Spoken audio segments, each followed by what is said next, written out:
네, 안녕하세요, 여러분. 오늘 강의를 진행하게 된 강사 정선미입니다. 오늘 여러분들과 함께 1시간 동안 이야기 나눌 주제는 일과 육아, 학업, 3마리 토끼 과연 잡을 수 있을까?입니다.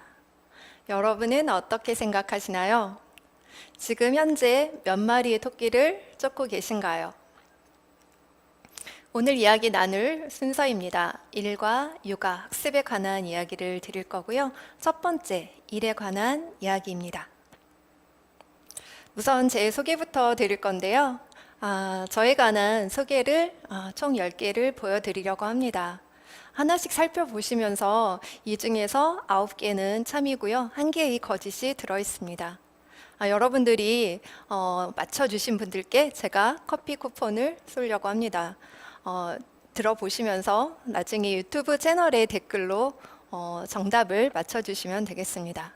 네, 첫 번째, 저는 여고생 시절의 문학 소녀였습니다. 네, 두 번째, 저는 공대를 졸업했습니다. 세 번째, 저는 25살에 결혼했고 26살에 아이 엄마가 되었습니다. 네, 네 번째, 저는 새 아이의 엄마입니다. 다섯 번째, 저는 3개의 국가공인 자격증을 가지고 있습니다. 네, 저는 교육대학원을 평점 4.5점 수석으로 졸업했습니다. 네, 일곱 번째, 저는 발레했던 경험을 바탕으로 대학원 졸업 논문을 썼습니다. 네, 여덟 번째, 저는 마라톤 대회에 출전해서 40km를 뛰었습니다. 네, 아홉 번째, 저는 필라테스 강사입니다. 열 번째, 제 직업은 작가이자 컨설턴트입니다. 네, 지금 접속해 주신 분들이 총 19분 시청하고 계시네요. 지금 이 10개의 제 소개 글을 드린 것 중에 9개가 진짜이고요. 1개가 거짓이 들어있습니다. 지금 유튜브 댓글로 이 중에서 거짓인 것을 찾아서 입력을 해주시면 제가 나중에 확인한 후에 커피 쿠폰을 드리도록 하겠습니다. 네, 시간을 잠깐 드려보도록 할게요. 이 중에서 거짓이 뭐가 있을까요? 네, 정답을 맞춰주세요. 네, 5번, 네네. 또 마라톤 경험자요. 네, 글. 너무 어렵죠? 네, 죄송합니다. 네, 너무 어렵고. 네, 우리 김대범님 5번이라고 하셨는데, 저는 3개의 국가공인 자격증, 가지고 있습니다. 네, 4.5점 만점, 불과할 것 같죠? 아닙니다. 4.5점 만점 맞습니다. 아직까지 정답이 없는데요. 네, 가을사랑님, 9번, 정답 나왔습니다. 그리고, 필롱양, 9번. 필라테스 강사입니다. 요거 맞춰주신 분 계시네요. 나중에 제가 커피 쿠폰 쏘도록 하겠습니다. 저는 필라테스 강사는 아니고요. 제가 필라테스 국제공인 재활 필라테스 자격증을 2019년에 취득했고 작년 11월까지는 필라테스 강사 활동도 했습니다. 근데 현재는 필라테스 강사는 하지 않고 집에서 홈트로 만족하고 있습니다.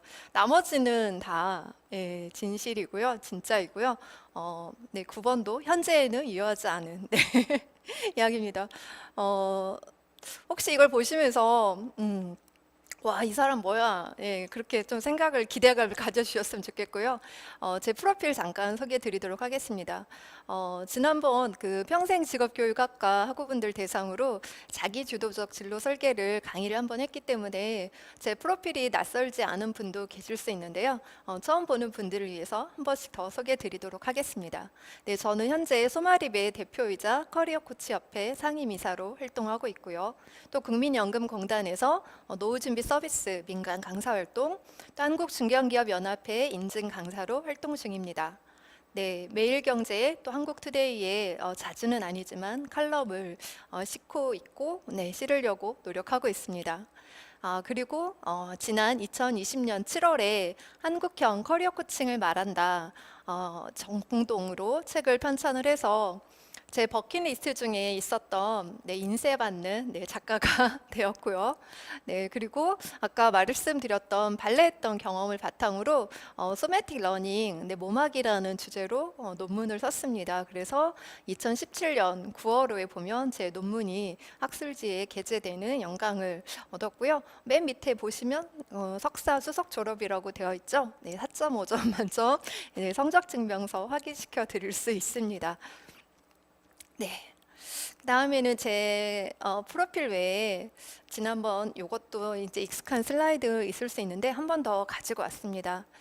제가 문득 40대에 이르러서 돌아보니까 제가 지나왔던 10대, 20대, 30대가 제가 삶을 찾아가는 제 의미와 가치를 찾아가는 여정이지 않았나라는 생각이 들더라고요.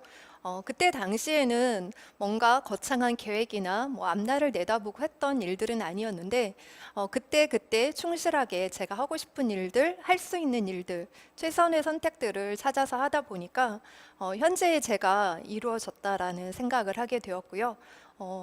여러분들도 지금 하고 계시는 자리에서 하고 계시는 일을 하시다 보면 나중에 저와 같은 생각을 하실 수도 있겠다는 생각이 듭니다. 직업은 제 삶의 의미와 가치를 찾아가는 여정이었고 또 선한 영향력을 통해서 세상을 이롭게 하고 싶다는 저의 소명을 발견하게 해준 소중한 경험이었습니다.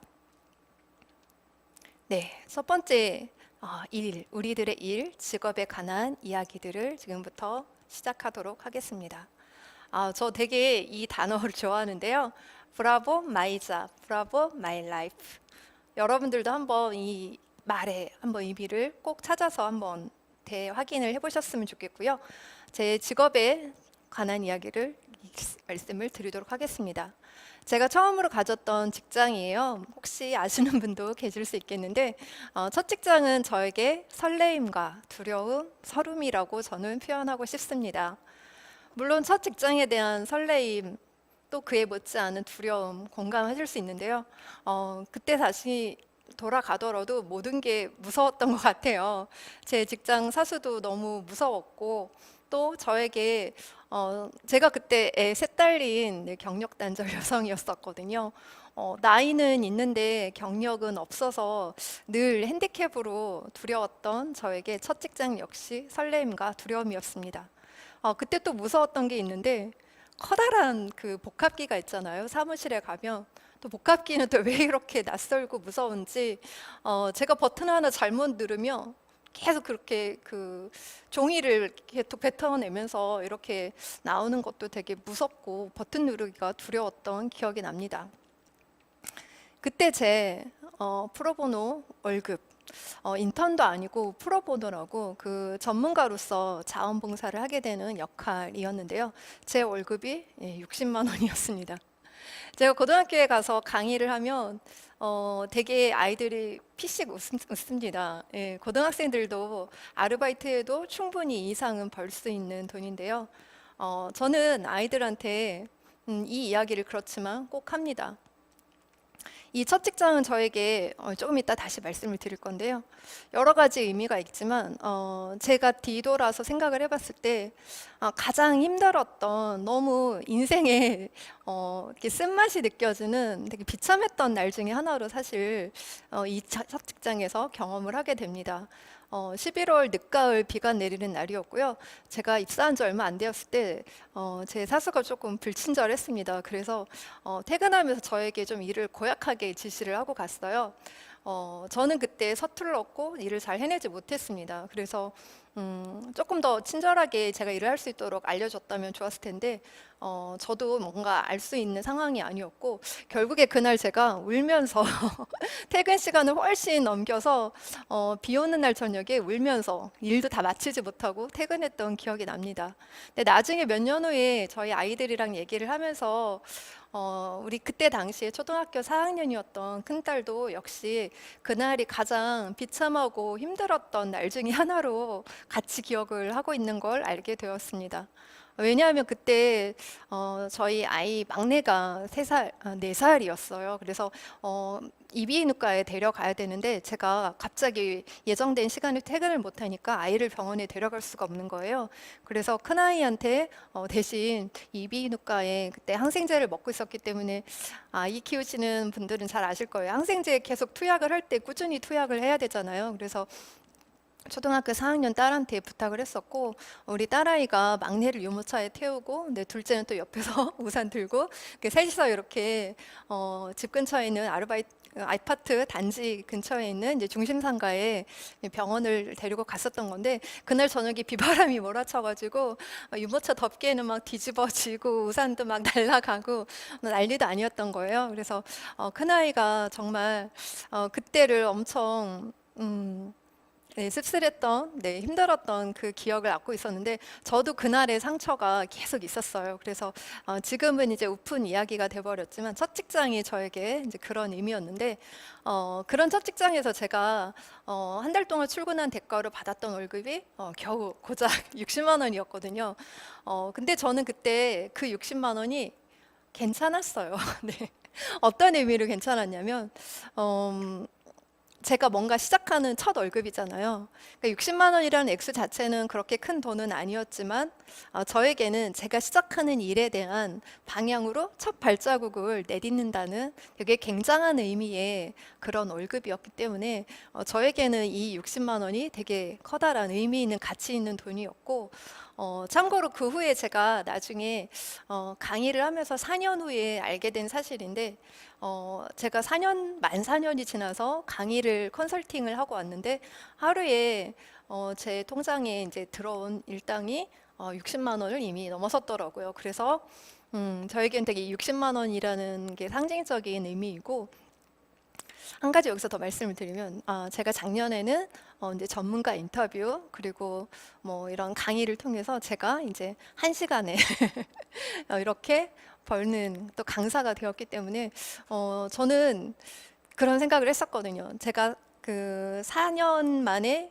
하루에 일당을 60만 원을 받았을 때 나는 이제 1시간에 60만 원을 받는 강사가 될 거야 라는 생각을 했었는데 작년에 제가 10년 차가 되던 해에 그 비슷한 금액을 받았습니다. 그래서 저에게는 여러분들한테 이렇게 보여드리는 이유가 현재 내 주먹 안에 내 손 안에 쥐어 있는 능력이 내 능력의 전부라고 속단 안 하셨으면 좋겠어요.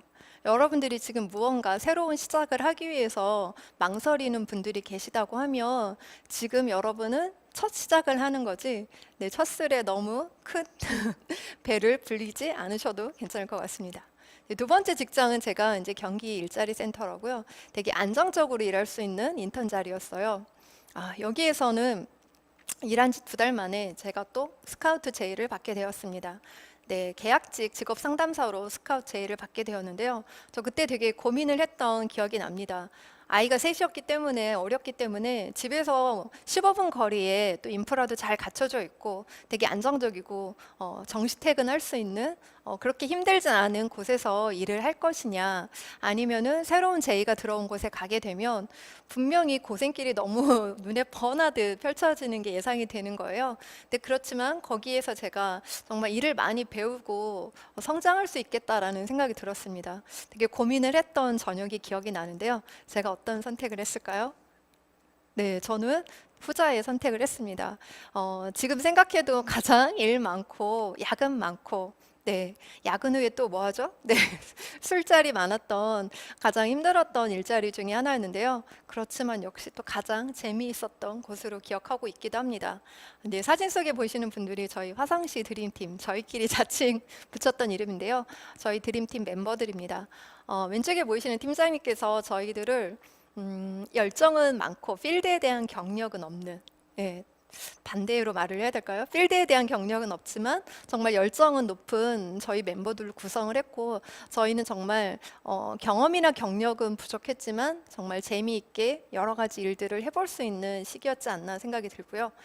그때 제가 얻었던 교훈은 저는 되게 겁이 없는 사람이었어요. 뭔가 새로운 일을 시작하고 모르는 일을 한다는 거에 대한 두려움이 없었기 때문에 제가 가장 많이 또 성장하지 않았나 그런 생각이 들었고, 제 동료들이 되게 기피하는 업무가 있었어요. 이제 강의 업무였는데요. 어떤 동료들은 강의를 되게 하고 싶지만 불편해하고 부담스러워하기도 했고, 또 잘 못해서, 또 뭐 아니면 준비가 안 돼서 못하려고 이제 기피하는 경우도 있었는데, 저는 그 전에 제가 리본공예 강사로 1년 반 동안 또 활동한 경험이 있기 때문에 저는 다른 동료들보다 상대적으로 두려움이 없었고, 제가 강의를 막 하고 싶어 했어요. 그래서 저에게 이제 강의에 거의 독점처럼 기회가 두어졌고, 그때 업무 회의를 할 때 생각이 납니다. 제가 업무 분장을 하는 회의가 되면 제가 하고 싶은 업무를 저한테 맡겨주지 않을까 봐, 다른 사람들한테 막 업무가 갈까 봐 되게 막 불안불안하면서, 팀장님이 제발 나에게 일을 좀 줬으면 좋겠다라는 생각으로 업무 분장 회의에 참석했던 기억이 납니다. 네, 그리고 나서 제가 갔던 곳이 이제 이유곤 HR 연구소라고, 취업 전문가 1세대이시면서 또 수많은 취업 전문 서적을 편찬하신 이유곤 소장님 밑에서 또 약 4개월간 또 있었습니다. 제가 여기에서는 화성시에서 강의에 대한 경험을 쌓았기 때문에 갈 수 있었던 곳이고요. 화성시에서는 뭐 중장년층, 뭐 경력 단절 여성, 청년층, 고등학교, 아니면은 뭐 북한 이탈 주민, 또 아니면은 뭐 군인들, 다양한 계층을 대상으로 강의를 했었다라고 하면, 이군 HR 연구소에서는 주로 청년층들, 대학생들을 많이 만나게 되는 거리가 됩니다. 이때 또 4개월의 경력이 있었기 때문에 제가 그 다음 직장 한국산업기술대학교에 또 입직을 하게 됩니다. 여기 센터장님은 저에게 기회를 주신 분이나 마찬가지입니다. 왜냐하면 저희 업계에서 저처럼 1년 남짓의 경력밖에 안 되었고, 또 대학교에서의 근무한 경력이 없는 사람에게 대학교 입직의 기회가 허락되는 일들이 쉽지는 않았거든요. 그만큼 저의 도전과 열정적인 모습을 보시고 발탁한 거라는 생각이 들고요. 제가 이 두 단어를 되게 좋아하는데요. 어느 날 제가 좀 깨닫게 되었어요. 제가 상기대에 근무할 때 회식 자리에서나 신년사 건배제를 할 때 제일 많이 외쳤던 두 단어가 바로 도전과 열정이었더라고요. 그래서 여기에서 있었던 여러 가지 일들, 또 센터장님 스타일이 되게 진취적이시면서 도전적이시고 생각이 되게 많이 트이신 분이었어요. 그래서 새로운 업무 지시를 좀 막 지시하시고, 저는 되게 추진력과 실행력이 있는 사람이라서 새로운 업무, 뭐 과하다 싶은 업무들을 다 무조건 수행하는 그런 입장이었다 보니까 팀장님과 제가 내가 좀 손발이 잘 맞았던 그런 케이스였던 것 같습니다. 근데 일을 하면서 슬슬 조금 지치더라고요. 저는 누군가 지시를 하지 않아도 제가 해야 된다고 생각하는 일이라고 하면 겨울방학 때는 대학교에서는 좀 단축 근무를 하게 되거든요. 그래서 저희 학교 같은 경우에 당시에 오후 3시면 퇴근을 할 수 있었는데, 저는 혼자서 제가 결과 보고서를 쓰려고 다 이제 난방도 다 꺼지는 사무실에서 혼자 앉아갖고 새벽 12시 반까지 막 보고서도 쓰고 막 했었던 기억이 납니다. 근데 제가 이렇게 뭔가 적극적으로 이렇게 트라이를 했을 때 이렇게 반응이 그만큼 따라주지 않다 보니까 어느 순간 이게 마음에 조금 기운이 빠지더라고요. 그래서 그 다음에 이제 옮겨갔던 직장이 집에서 가까운 곳에 제가 조금 더 인지도 있는 대학교에 또 다시 이직을 하게 됩니다. 여기에서는 제가 좀 별로 좋은 기억을 사실 갖지를 못했어요. 네. 이 시절에 제가 이제 단어를 떠올려 놓은 게 대리, 이제 왕따, 조직의 무서움이라는 단어인데요. 제가 나중에 생각을 해보니까 제가 여기에 들어갈 때 저의 상황이 좀 되게 의기충천한 대리의 그런 모습이지 않았나라는 생각이 들더라고요. 제가 화성 일자리 센터와 한국산업기술대학교를 거치면서 정말 일을 필드에서 야생마처럼 막 정말 거침없이 일을 하다 보니까 사실 되게 마음에 자신감이 많이 올라 있었고 되게 의욕이 많이 넘쳐 있었어요. 그런데 이제 새로 간 조직에서 제가 되게 좀 견제를 받고 좀 왕따를 당하게 됩니다. 그러면서 이렇게 조직의 쓴맛, 무서움을 경험하게 되었고, 그때 제가 맨날 정말 아침마다 울면서 전쟁터에 무기 없이 나가는 군인처럼 이렇게 출근을 할 때 저에게 이제 60대에 저를 되게 걱정하고 아껴주시던 교수님께서 이 말씀을 해주시더라고요. 저에게 종교가 있냐라고 물으시면서 고난도 축복이다라는 말씀을 해주셨던 기억이 아직도 납니다. 근데 그때 물론 종교도 없었지만 받아들일 수가 없었어요. 어떻게 고난이 축복이냐. 나는 지금 잘못한 게 없는데, 나는 너무 억울한데, 왜 이렇게 내가 이런 상황에 놓여 있는지, 내가 왜 이런 대우를 당하고 있는지 너무 부당하다고 생각이 들었고, 그냥 억울할 뿐이었어요. 그런데 정말 제가 한참 그 시간을 되게 좋아하는 책의 인용구인데요. 제가 그 시절에는 막 폭풍처럼 막 휘말려 있을 때는 몰랐는데 그 시기를 이렇게 벗어나서 나중에 대학원에 가서 이제 제가 깨달은 건데 한 발짝 뒤로 물러나서 보니까 제가 속해 있던 그 상황이 진짜 찻잔 안의 태풍처럼 그 안에서 소용돌이가 치고 있었더라고요. 찻잔 밖은 어떻습니까? 아무 일 없는 듯이 너무나 평온한 일상이잖아요. 그곳을 떠나고 나서 제가 지내다 보니까 그때 해주셨던 말씀이 무슨 말씀이신지 알게 되더라고요. 네, 고난이 정말 축복이었더라고요. 정말 지금도 그 시절로 돌아간다면 만약에 축복받기 위해서 고난을 굳이 택할 필요까지는 없겠지만 이런 생각이 들었습니다.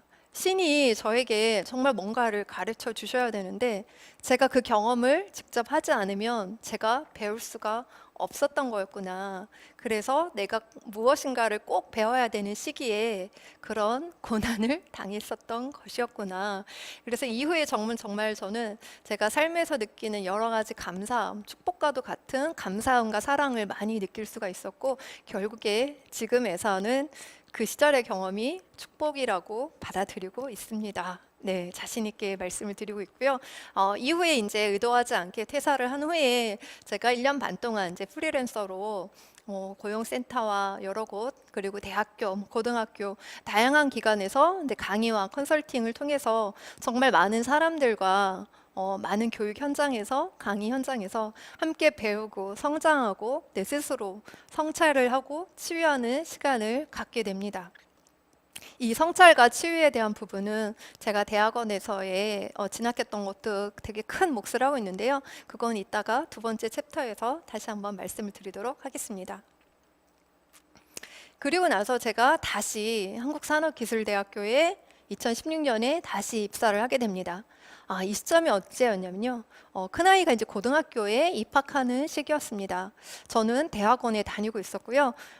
강의 활동과 대학원 그리고 직장 생활을 하기 위해서 제가 자동차 할부를 3년짜리를 끊어놓은 상황이었습니다.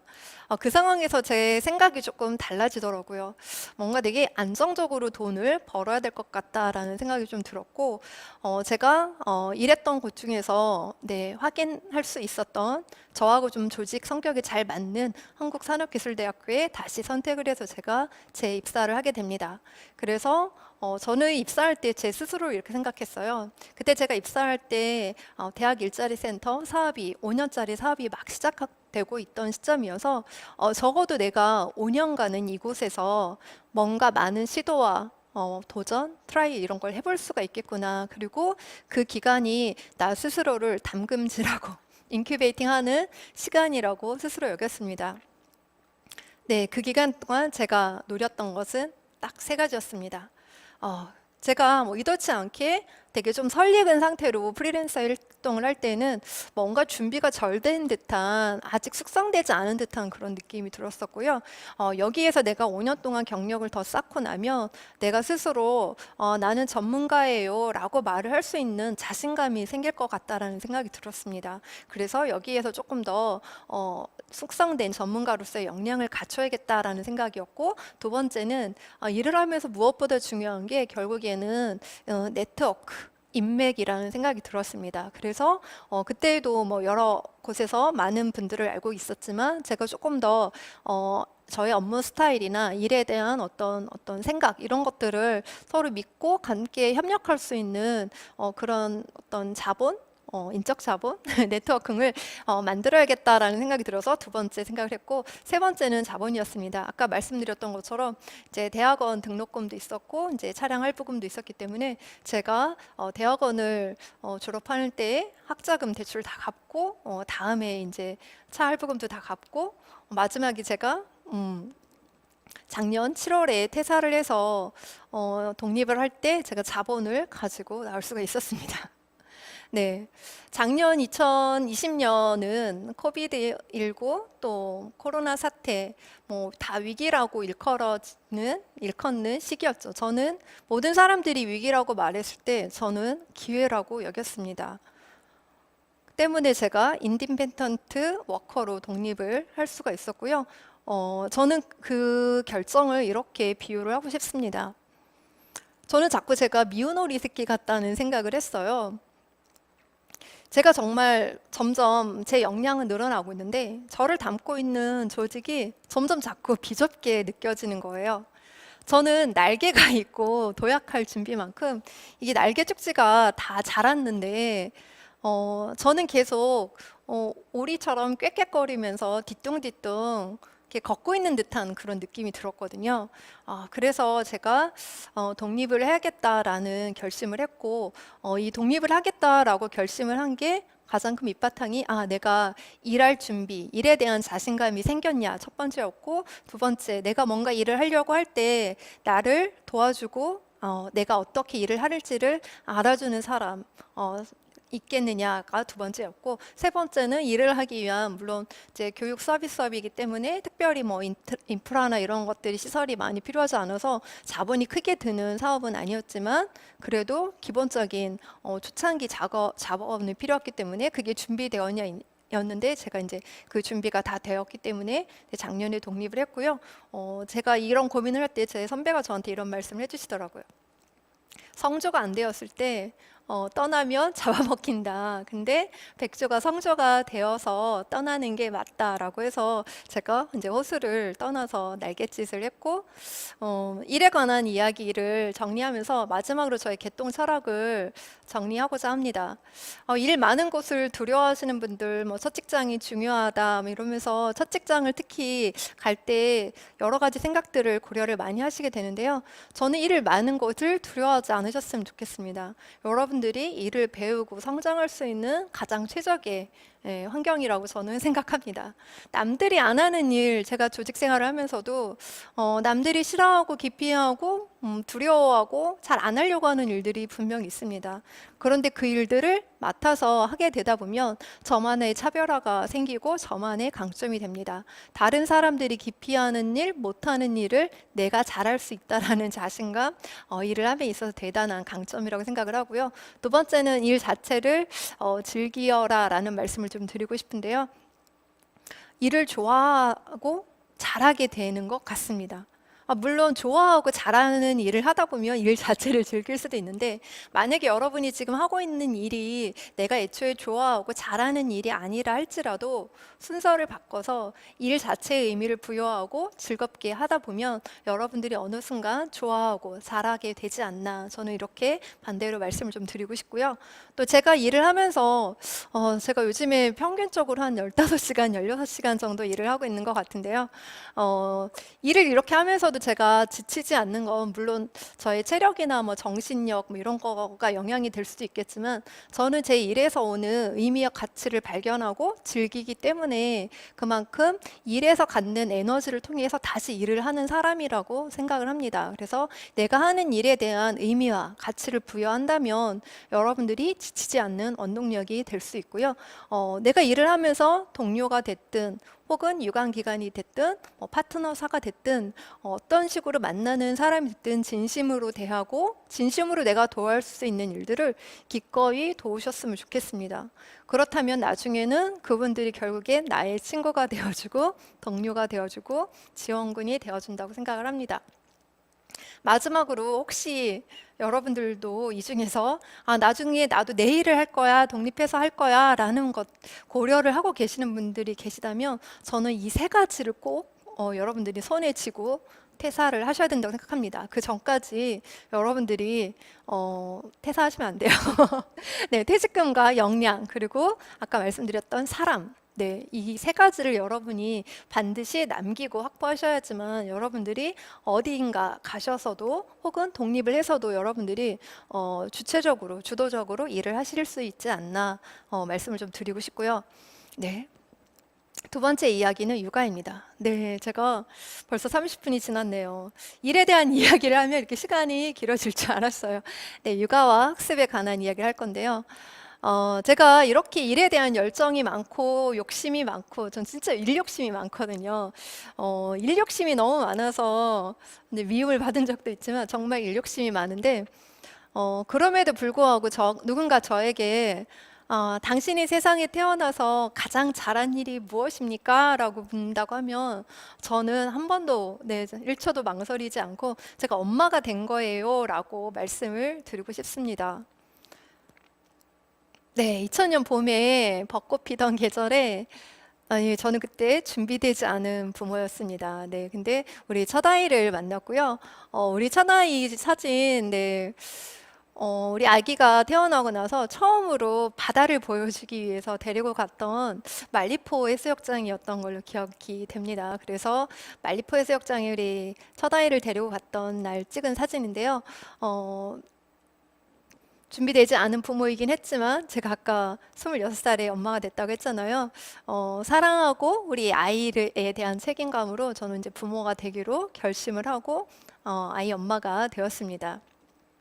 우리 아이는 첫아이는 지금 헬로키티 자전거 보이시죠? 원래는 조그마한 자전거를 사줘도 되는데 바로 동생이 생겼어요. 그래서 2살 터울로 동생이 생겨서 우리 큰딸은 3살 때부터 유모차에서 내려와야 됐어요. 그래서 3살 때부터 유모차 옆에 항상 손을 잡고 시장을 갈 때나 병원을 갈 때나 이제 유모차에는 둘째가 앉아 있었기 때문에 우리 셋째는 항상 3살, 4살 때도 유모차를 잡고 이렇게 자전거도 큰 자전거를 사줬어요. 그래서 혼자 타지 않고 이게 뒤에 동생을 항상 태우고 다녔던 우리 큰딸.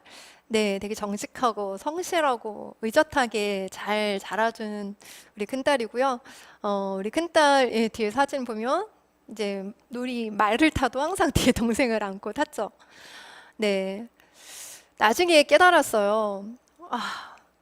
나중에 보니까 사진을 보니까 우리 큰아이도 되게 아기였더라고요. 4살 때도 아이였고 5살 때도 아기였고 6살 때도 되게 아기였는데 저의 기억 속에는 항상 큰아이는 커 보였어요. 너무 의젓해 보이고.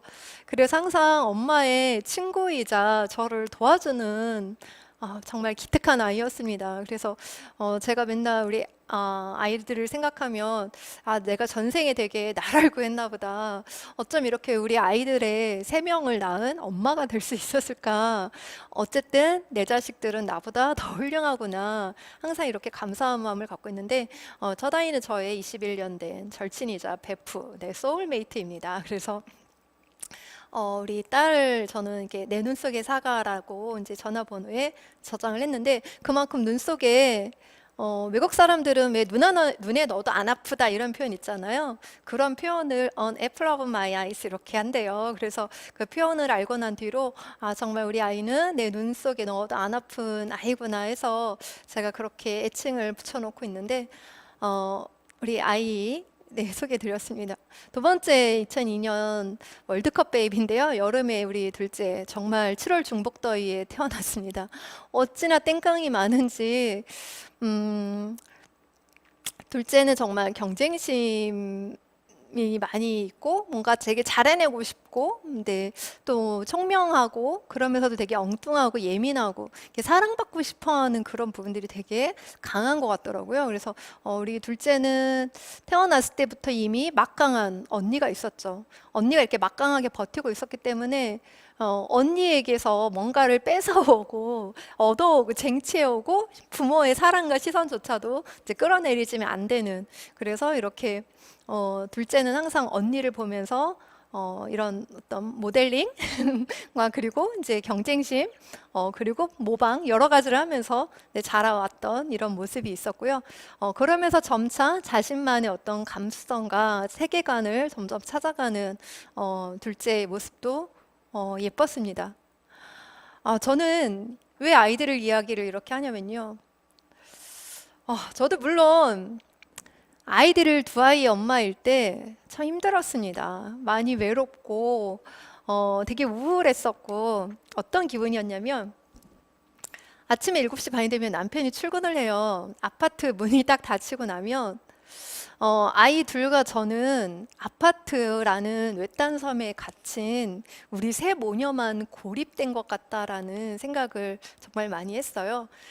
고향이 이제 타지에서 이제 지내다 보니까, 아침에 남편이 출근하고 뭐 보통 빨리 와야지 11시 반, 12시, 뭐 늦게 오면 다음날 새벽 1시, 2시에 올 때까지 아무도 우리 집 식구들을, 우리 세모녀를 들여다보는 사람이 없고, 뭐 반찬 하나 날려다 주는 사람도 없고, 온리 24시간 365일 제가 혼자서 이제 두 아이를 케어를 하니까 되게 이 우울감이 많이 높았던 것 같아요. 그리고 그러면서 그때 저의 바램은 딱 한 가지. 어디 아이들 유치원 보내고 없는 동안에 나가서 딱 50만 원만 더 벌어오면 좋겠다. 딱 이 마음을 했었거든요. 근데 이럴 때 제가 이제 아이들 데리면서 이제 아파트 단지에 뭐 시장도 가고 뭐 애들 데리고 병원도 가고 막 놀이터에서 애들 놀아주고 뭐 이렇게 하다 보면 이게 아파트 어귀에 동네 어르신들이 저한테 해주던 말씀이 있어요. 혀를 참 끌끌끌끌 차면서 참 더울 때다 이런 얘기를 해주시더라고요. 저한테 지금 세대 한참 애 키우고 힘들 때지만 내가 지나고 나서 생각해 보니까 애들 어릴 때 키울 때가 제일 좋았던 때다 이런 얘기를 해주셨어요. 그래서 그때는 반신반의했습니다. 그럴 것 같기도 하고 어쨌든 그 시절은 되게 힘든 시기였기 때문에 반은 그럴 것 같다라는 생각을 했지만 빨리 아이들이 좀 컸으면 좋겠다. 아이들이 빨리 키워놓고 내가 좀 뭔가를 하고 싶다. 이런 생각을 많이 했던 시절이었는데, 근데 여기에서 또 복병이 하나 나타났습니다.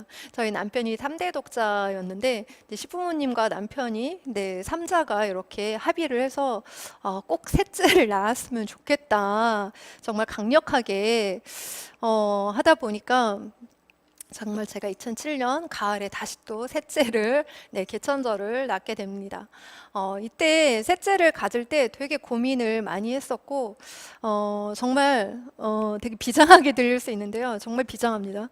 내가 우리 아이들을 셋째를 낳다가 어떻게 잘못되는 한이 있어도 낳아야 되겠구나. 이제 부모님의 뜻을 거스를 수가 없고 남편이 내 편이 아니니까 정말 저는 세 명을 상대로 싸워야 되잖아요. 그래서 내가 평생 이 세 사람을 이기기 위해서 힘들겠구나. 그러면은 어쨌든 내가 지금 상황에서는 순종을 하는 게 낫겠구나. 얘 되게 구시대적인 것 같네요. 저 되게 신여성인데 여기 이 부분에 있어서만큼은 제가 셋째를 낳았습니다. 그래서 그때만 해도 가장 많이 들었던 생각이 아니 애 둘 키우고 먹고 살기도 너무 힘든데 학원도 제대로 못 보내고 있는데 어떻게 셋을 낳아 키워? 이 생각이 정말 지배적이었는데요. 막상 셋을 낳고 보니까 아, 아이 셋을 기르면서는 정말 사랑과 이런 것이 몇 배는 행복이 몇 배는 더 늘어나더라고요.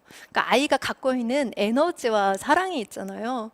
그래서 제가 오히려 돈 걱정을 하기보다는 돈 걱정은 단 한 번도 이제 셋째를 낳으면서부터는 오히려 단 한 번도 해본 적이 없고 정말 집에 행복과 사랑이 정말 많이 넘쳐서 정말 3이라는 숫자가 되게 좋은 숫자구나. 왜냐하면은 이 둘은 선택권이 없거든요. 둘이 싸우고 나면 얘 아니면 얘. 뭔가 화해의 그 소지가 없는데 셋이 되면 얘랑 싸우면 얘랑 놀면 돼요.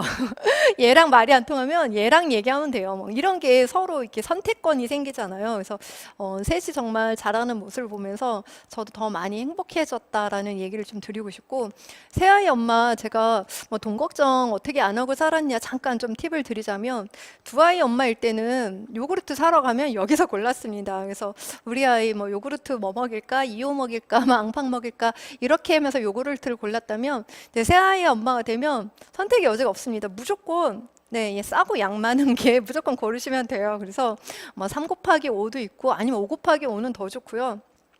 마트에 가서 장을 보는 게 이렇게 달라졌습니다. 네, 이렇게 사면 되고요. 네, 콜드. 이때만 해도 막 제가 약간 건강 염려증이 좀 있어서 막 무농약 뭐 이렇게 무가당 뭐 이런 거 되게 중요하게 생각해가지고 팩에 있는 주스 마셨다면 그 다음부터는 무조건 1+1, 뭐 2리터면 더 좋고요. 이렇게 항상 1+1 폭탄 세일 이런 거 매우 좋아하고요. 그 다음에 뭐 항생제가 없고 뭐 목초에 풀어서 뭐 인삼을 먹여서 키운 달걀 뭐 이런 거 이제 그 전에는 골라서 먹었다면 이제 이런 거 필요 없습니다. 무조건 이제 계란 한 판 큰 거 사고요. 어쩔 때 정말 한 판을 1+1으로 준 날은 최고이죠, 완전히. 이렇게 이제 장을 보면서 이제 새아이의 엄마로서 이제 살아가는 게 되었고요. 기쁘고 행복하고 좋은 날만 있었던 건 아니죠. 새아이 엄마면서 아이들 아플 때가 좀 가장 힘들었고요. 아이들 학교 보내고 나면서 학교에서 뭐 벌어졌던 일들, 또 뭐 폭력 선생님, 이런 선생님 만났을 때 사실 제일 힘들고요. 세 번째는 아이들이 또 자라면서 친구 간의 문제 있잖아요. 친구들 간에도 좋은 친구도 있고 또 부모님 입장에서 얘랑 노는 게 괜찮나? 좀 염려되는 친구도 있고 또 아이로 인해서 상처를 받기도 하고 또 배신을 당하기도 하고 아이들 세계에도 이제 여러 가지 그런 것들이 있기 때문에 근데 사랑과 우정만 있는 게 아니기 때문에 이제 이런 것들을 엄마 입장에서 지켜보다 보면 이제 엄마도 함께 울고 네, 속상하고 네, 고민하고 네, 그러면서 가슴 아파왔던 이제 그런 시기들이 있었습니다. 근데 이런 시기들을 이제 지금 잠깐 회상하니까 또 마음이 또 아파오는데 이 시기들을 다 겪고 나면 이제 그래도 제가 이거는 이제 강의를 준비하면서 막 앨범을 찾았어요. 그래서 이제 2015년, 네, 벌써 5년 전인데 그렇게 어렸던 아이들이 이렇게 많이 성장을 했어요. 그래서 저는 사진을 그대로 보여주고 싶은데 나중에 혹시 저희 아이들이 뭐라고 할까봐 제가 좀 블라인드 처리를 요청을 드렸는데 그럼에도 불구하고 저는 정말 자신 있게 강력하게 말씀을 드리고 싶은데 아이들은 네, 우주입니다. 온전한 존재이고 가능성이고 네, 희망이죠. 네. 이 아이들이 있어서 부모가 된다는 건 전 가장 행운이라고 생각합니다. 제가 이 지구에 태어나서 하는 그 어떤 일들보다 그 어떤 이로운 선행보다 가장 위대한 일을 할 수 있는 저는 절호의 기회라고 생각을 합니다. 누군가를 길러낸다는 것, 누군가의 부모가 된다는 건 참으로 행운이자 위대한 일이라고 생각이 들고요. 이거는 이제 제 결혼 생활 20년 만에 우리 아이들 데리고 이것도 제 버킷리스트에 있었던 겁니다. 그래서 딸들과 함께 유럽 배낭여행 가고 싶다는 게 제 버킷리스트가 있었는데 이제 재작년에 남편과 함께 2년 동안 돈을 모아가지고 네, 저희 5가족이 이제 여름 휴가로 유럽에 다녀왔던 사진인데요. 저는 이렇게 표현하고 싶어요. 세상에 바다가 있다는 걸 맨 처음 보여주는 사람. 힘든 산을 오를 때 산에 올라가면 또 다른 경치가 보여진다는 걸 알려주며 손을 잡아줄 줄 아는 사람. 맛있는 음식 먹을 때 함께 먹고 싶고 즐거운 시간 함께 보내고 싶고 이렇게 웃고 떠들고 장난치고 친한 친구처럼 힘들 때는 의지할 수 있고 의논할 수 있는 그런 친구가 되어준다는 것. 그리고 우리 부부만 서로 동반자가 아니라고 저는 생각이 들거든요. 우리 자식도 우리가 함께 나이 먹으면서 인생을 살아가는 내 인생의 동반자가 되어주는 일이 아닌가. 그래서 이렇게 부모는 멋진 일이라는 거를 저는 여러분들한테 좀 얘기를 드리고 싶고요. 이 부분에서 저만의 개똥 철학을 저장을 이제 정리를 하자면 아이들이 매번 허락을 받던 시기가 있었어요. 엄마는 막 일하고 있는데 계속 엄마 이거 해도 돼? 이거 먹어도 돼? 막 전화해서 묻는 아이들이 있잖아요. 저는 이런 얘기를 했습니다. 위험하거나 나쁜 짓만 아니라면 모두 오케이. 집안일은 엄마가 다 하고 계시나요? 혹시 어떤 집 보면 집에 아들만 있는 집 엄마가 왕비이거나 하녀이거나 이게 둘 중에 하나 극단적인 모습인 경우가 가끔 보이던데요. 집안일은 누가 하나요? 이제 가족 모두가 하는 거죠. 자기가 할 수 있는 역할을 주면서 저는 시간 되고 힘 남는 사람이 하는 게 저는 맞다고 생각이 듭니다. 집에 퇴근해 갖고 왔는데 설거지가 쌓여 있어요. 누가 하는 건가요? 먼저 본 사람이 하시면 되죠. 누가 하는 건가요? 힘 남는 사람이 하면 되죠. 자, 부모의 무조건적인 헌신과 희생. 저도 이제 아이들 키우면서 이렇게 주변을 돌아보면 너무 자기의 삶이 아이들에게 막 이입이 되어 있는 경우도 있고, 모든 기준이 첫 번째 아이들을 우선으로 하는 이제 가정들도 이제 보게 되는데요. 저는 그렇지 않다고 생각합니다. 저는 부모가 무조건적인 사랑을 주는 사람은 맞지만 헌신과 희생을 하면 부모가 행복하지 않으면 그 자식도 저는 행복할 수 없다고 생각을 합니다. 그래서 자신의 삶을 사랑하고 행복하게 살아가는 모습을 보여주는 게 우리 부모가 자식들에게, 자녀들에게 보여줘야 되는 모습이라고 생각이 들고요. 부모가 또 제가 또 커리어 분야에 또 일을 하고 있으니까 이런 직업들이 좋다, 뭐 이런 직업이 유망하다, 뭐 이런 직업을 해보면 돈을 잘 번다, 뭐 이런 얘기를 해줄 수도 있겠지만 저는 그건 아니라고 생각이 들어요. 그러니까 자녀가 좋아하고 잘하는 일을 찾아서 실행할 수 있도록 이렇게 독려해주고 이제 격려해주는 게 이제 부모의 역할이라는 생각이 드는데요. 사회의 일원으로 공헌할 수 있다는 거. 사실 이 공헌감이 되게 중요합니다. 저희 큰아이가 둘째가 태어났을 때, 셋째가 태어났을 때 그렇게 의젓하게 많이 도와줬다는 건 엄마에게, 가족에게 자기가 도움이 되는 사람이라는 그 자부심을 계속 제가 주었기 때문에 저희 이제 가족들도 마찬가지고 누군가에게, 남편에게 혹은 아내에게, 자녀에게 네가 이걸 도와줘서 정말 고맙다. 네가 있어서 나에게 너무 큰 도움이 된다는 이 감정을 주는 게 매우 중요한 일이라고 생각이 듭니다. 마지막으로 우리 자녀에게 혹시 부모의 모습, 나는 엄마 닮지 않을 거야, 아빠 닮지 않을 거야 했던 모습을 혹시 내 자녀에게 또 대물림하고 계시지는 않은가요? 네, 저도 이 부분에 대해서 20년 이상 자녀들 키우면서 되게 고민을 많이 했던 부분인데, 저는 항상 마음속에 결심이 있었어요. 내 부모보다 내가 더 나은 부모가 되어야겠다. 나는 우리 아이들에게 좋은 부모가 되고 싶다라는 게 늘 마음에 있어서 사실 아이들을 세 명을 낳으면서 저도 많은 시행착오와 좌충우돌을 겪었지만 점점 더 나아지고 좋은 부모로서의 역할을 하면서 적어도 나보다는 내 자식들을 더 훌륭한 사람으로 키워야겠구나. 이제 그 마음이 되게 중요하다는 생각을 합니다. 네, 또 시간이 많이 흘렀는데요. 마지막으로 학습에 대한 이야기 되게 제가 좋아하는 문구라서 공유하고 싶습니다. 나는 날마다 모든 면에서 점점 더 좋아지고 있다. 이 느낌이 우리가 살아가는데 되게 중요한 느낌이지 않나라는 말씀을 좀 드리고 싶고요. 제가 여러 곳에서 정말 다양한 활동, 물론 직업을 찾기 위한 과정들, 또 직무 전문가로서 성장하기 위한 과정들이었지만, 이렇게 생각나는 대로 쭉쭉 적어봤어요. 제가 어디에 정리를 해놓지는 않았더라고요. 그래서 제 머릿속에 있는 것들, 그리고 기억하지 못하는 것들 더 많은 교육 과정이 있는데, 일단 기억하는 것들 정말 많은 교육들을 받으면서 내가 뭘 잘할 수 있을까? 나는 이 일을 잘하기 위해 어떤 능력을 더 길러야 될까? 많이 준비를 해왔던 과정이 있었는데 마지막 이제 대학원에 가면서도 제가 고민했던 대학원들입니다. 이 대학원들을 생각하면서 내 아이에게 가장 좋은 선택이 어디일까, 어느 곳에 가서 내가 공부를 하는 것이 좋을까를 고민했던 이제 시절이 있었고 이런 과정들이 여러 차례의 시도와 이런 번복을 통해서 제가 최종적으로는 5년 전에 이제 2015년에 아주대학교 교육대학원에 이제 입학을 하게 되었는데요.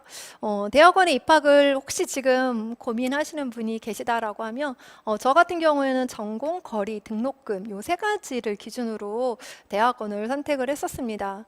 내가 앞으로 향후에 하는 일, 현재 하는 일을 좀 더 발전적으로 도와줄 수 있는 일들이었으면 좋겠다라는 생각을 했고 대학원에 특히 이제 직장과 뭐 일을 병행하시면서 공부를 하시게 되는 경우에는 거리가 너무 멀면 오며 가며 시간의 에너지 소비를 되게 많이 하기 때문에 차라리 조금 더 가까운 거리에서 제가 공부에 집중할 수 있고 특히 뭐 나중에 논문을 쓰는 시기에는 정말 거의 매일 밤을 도서관에서 살다시피 하기 때문에 거리가 가까웠던 게 제가 공부를 조금 열심히 잘할 수 있었던 비결이지 않나 않나 이런 생각이 들었고, 근데 등록금도 어느 대학원인지에 따라서 등록금이 뭐 100만 원, 많게는 200만 원까지 차이 나기 때문에 등록금에 대한 부분도 되게 중요하고요. 그리고 또 하나는 저는 정말 우연히 갔는데 너무 좋은 교수님들을 만나서 행운이었는데, 어떤 교수님에게서 배울 수 있는지에 대한 부분도 되게 중요한 사항이라고 생각이 듭니다.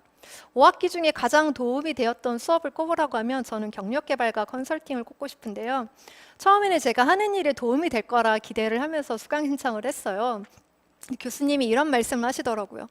아니, 스스로 갖고 있는 뭐 원한, 슬픔, 뭐 분노, 절망, 그 많은 감정들이 있을 텐데, 상처 이런 것들이 있을 텐데, 내 마음과 이런 것들이 다 말끔하게 정리도 안 되면서 어떻게 다른 사람의 인생에 관여를 하고 개입을 할 수 있겠냐. 다른 사람의 인생에 개입하기 전에 먼저 본인들 스스로 정화작용부터 거쳐라 이런 얘기를 하시면서, 교수님이 한 학기 내내 책을 읽을 책들과 이제 과제를 내주시면서 정말 개인적으로 많이 도움이 되었던 수업이라고 생각이 듭니다. 그래서 제가 2014년에 겪었던 그런 어떤 고난, 그런 것들을 대학원에서 책을 읽으면서 스스로 그것들을 성찰하고 적으면서 제가 스스로 자가 치유를 했던 그런 경험이 있고요. 그 중에서도 이 세 가지 책을 꼭 추천을 드리고 싶습니다. 세 번째, 대학원에서 혹시 졸업시험과 논문을 선택할 수 있다면 저는 논문을 꼭 쓰시라고 강력하게 권유를 드리고 싶습니다. 논문을 쓴다는 건 그 사람이 정말 가보지 못한 어떤 지적인 세계에 순수하게 지식적인 몰입을 통해서 얻을 수 있는 어떤 희열감, 그런 걸 경험해 볼 수 있는 되게 짜릿한 경험이지 않았나 저는 생각이 들고요. 또 대학원에 졸업하고 얻고 싶은 것, 저는 요거 세 가지를 얻었죠. 그래서 이렇게 현재 여러분들한테 말씀을 좀 드리고 있고요.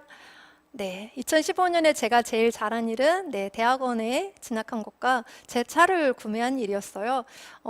대학원은 이미 말씀드렸지만 차가 있음으로 인해서 저의 생각의 제약과 활동의 제약이 거의 없어지게 되더라고요. 그래서 시간과 거리의 제약 없이 제가 할 수 있는, 하고 싶은 일, 공부하고 싶은 일, 만나고 싶은 곳, 가고 싶은 곳, 모든 것을 다 할 수 있게 해준 게 차였기 때문에 저는 요 두 가지를 좀 꼽고 싶고 추천을 좀 드리고 싶습니다. 그래서 이 부분에서 제 철학을 좀 정리를 하자면, 어쩜 그렇게 아이 새 키우면서 논문 써가면서 직장 다녀가면서 하루에 한두 시간씩 자면서, 그리고 하루에 뭐 세네 시간씩 자면서 한 학기 동안 그 일들을 다 해낼 수 있었는지, 이런 것들을 묻는다고 하면 저는 스스로 뚜렷한 목적 의식이 있지 않았나라는 생각이 듭니다.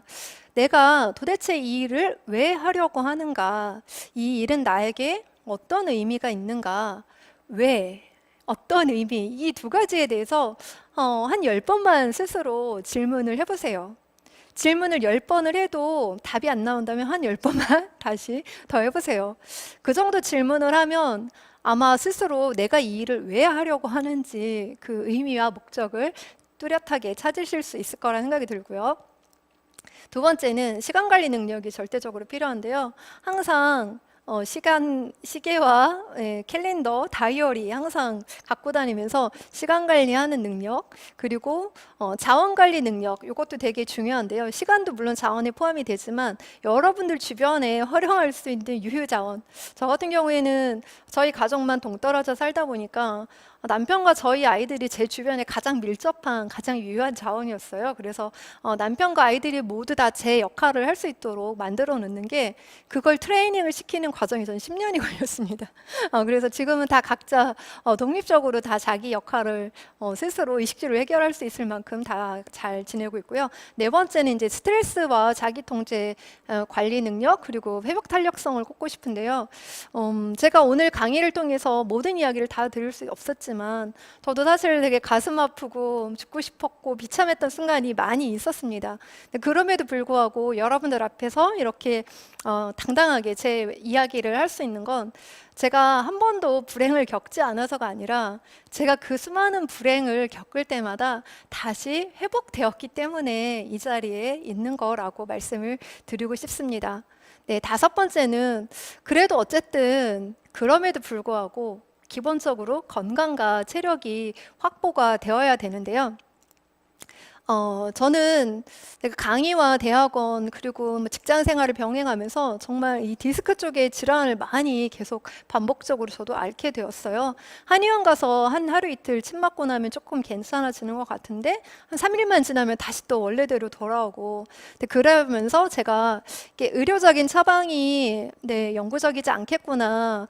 근원적으로는 내 어떤 체질, 체형 이런 것들을 개선해야겠구나라는 생각이 들어서 제가 2015년부터 이제 발레를 하게 되었고요. 근데 발레를 하면서 제 몸이 스스로 회복이 되고, 아무리 그렇게 일을 많이 해도 하루에 1시간씩만 자고 일을 해도 제가 버틸 수 있었던 게 결국에는 제가 이렇게 꾸준하게 제 운동을 해왔기 때문에 버틸 수 있었습니다. 그래서 제가 논문 쓸 때 너무 바빠서 막 연락도 못하고 그럴 때 작은 오빠랑 통화한 적이 있는데요. 오빠가 뭐 하냐고 그래서 제가 지금 운동 간다고 발레하러 간다고 그랬어요. 그랬더니 오빠가 하는 말이 야, 너 되게 바쁘다더니 살만한가 보구나, 괜찮은가 보구나 이렇게 얘기를 하더라고요. 그래서 저는 그때 약간 울컥 마음이 올라왔어요. 제가 그때 막 1시간씩 자면서 죽어라 막 일을 할 때였는데 그렇게 일을 하면서도 한 번도 안 아팠던 게 발레를 했기 때문이었거든요. 그래서 저는 그때 오빠한테 말을 했어요. 오빠, 내가 한가해서 발레를 가는 게 아니라 내가 발레를 하지 않으면 이 일을 다 할 수가 없어. 공부를 할 수가 없어. 나는 운동이 취미가 아니라 생존이야 라고 말을 했던 기억이 납니다.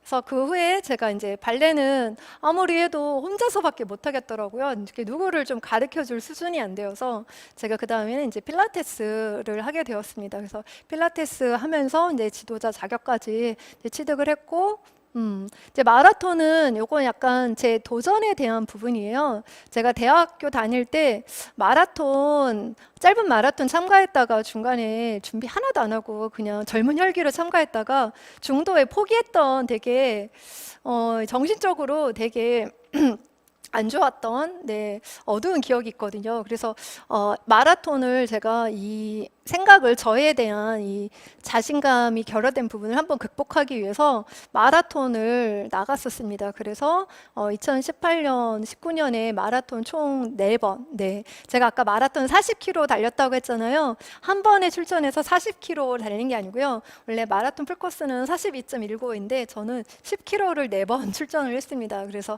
혼자 출전한 적 있고, 우리 막내 데리고 출전한 적 있고, 고등학교 우리 둘째 다닐 때 데리고 갔던 적이 있고, 그리고 작년에 이제 마지막에 재작년이죠. 2019년에 4번째 마라톤을 갈 때는 저희 3남매랑 함께 마라톤을 출전했었던 경험이 있습니다. 그래서 여러분들이 이제 아이들과 함께 이런 것들도 좀 해보시면 어떨까라는 생각이 들고요. 이제 시간이 얼마 안 남았네요. 여러분들의 이제 주위를 한번 둘러보셨으면 좋겠습니다. 제가 여러분들 일일이 한 분 한 분 다 알 수는 없지만 여러분들을 둘러싼 환경은 현재 어떠신가요? 여러분은 지금 어떤 일을 하고 계신가요? 여러분의 이 하고 계신 일이 궁금합니다. 그 일은 여러분에게 어떤 의미가 있는 일인가요? 여러분은 그 일을 잘 해내기 위해서 어떤 노력들을 기울이고 계신가요? 그 노력 속에서 여러분들이 발견하신 자신만의 능력은 무엇일까요? 여러분에게는 어떤 믿음이 있나요? 여러분에게는 어떤 소신이 있나요? 여러분은 어떤 사람이신가요? 제가 이제 커리어 코칭을 말한다 책에도 이제 이 같은 문장을 썼는데요. 여러분들이 이 질문에 답변을 하시면서 이제 앞에는 다 제 이야기를 이제 주로 들으셨는데 제가 마지막으로 이 질문들을 드리는 겁니다. 여러분들 이 질문에 답변을 하시면서 여러분들이 어떤 분들이신지 한번 스스로 대답해 보시고 찾아가는 그런 기회가 되셨으면 좋겠고요. 이제 마지막으로 여러분들이 지금 하지 않으면 안 될 어떤 소중한 일을 하고 계시겠죠. 그 소중한 일을 여러분이 하실 수 있는 최선을 다해서 하셨으면 좋겠습니다. 그게 여러분의 일이든 육아든 혹은 공부이든 운동이든 그러면 여러분들의 현재가 여러분들의 5년 후와 10년 후 여러분들이 원하는 모습으로 데려가 있을 거라 생각이 됩니다. 네, 오늘 여기까지 저의 강의 이제 마치도록 하고요. 혹시 이제 네, 52명 시청 중이시네요. 네, 유튜브 댓글로 혹시 저에게 마지막으로 하고 싶은 질문이 있으신 분들 네, 질문을 해주시면 제가 답변을 드리도록 하겠습니다. 네.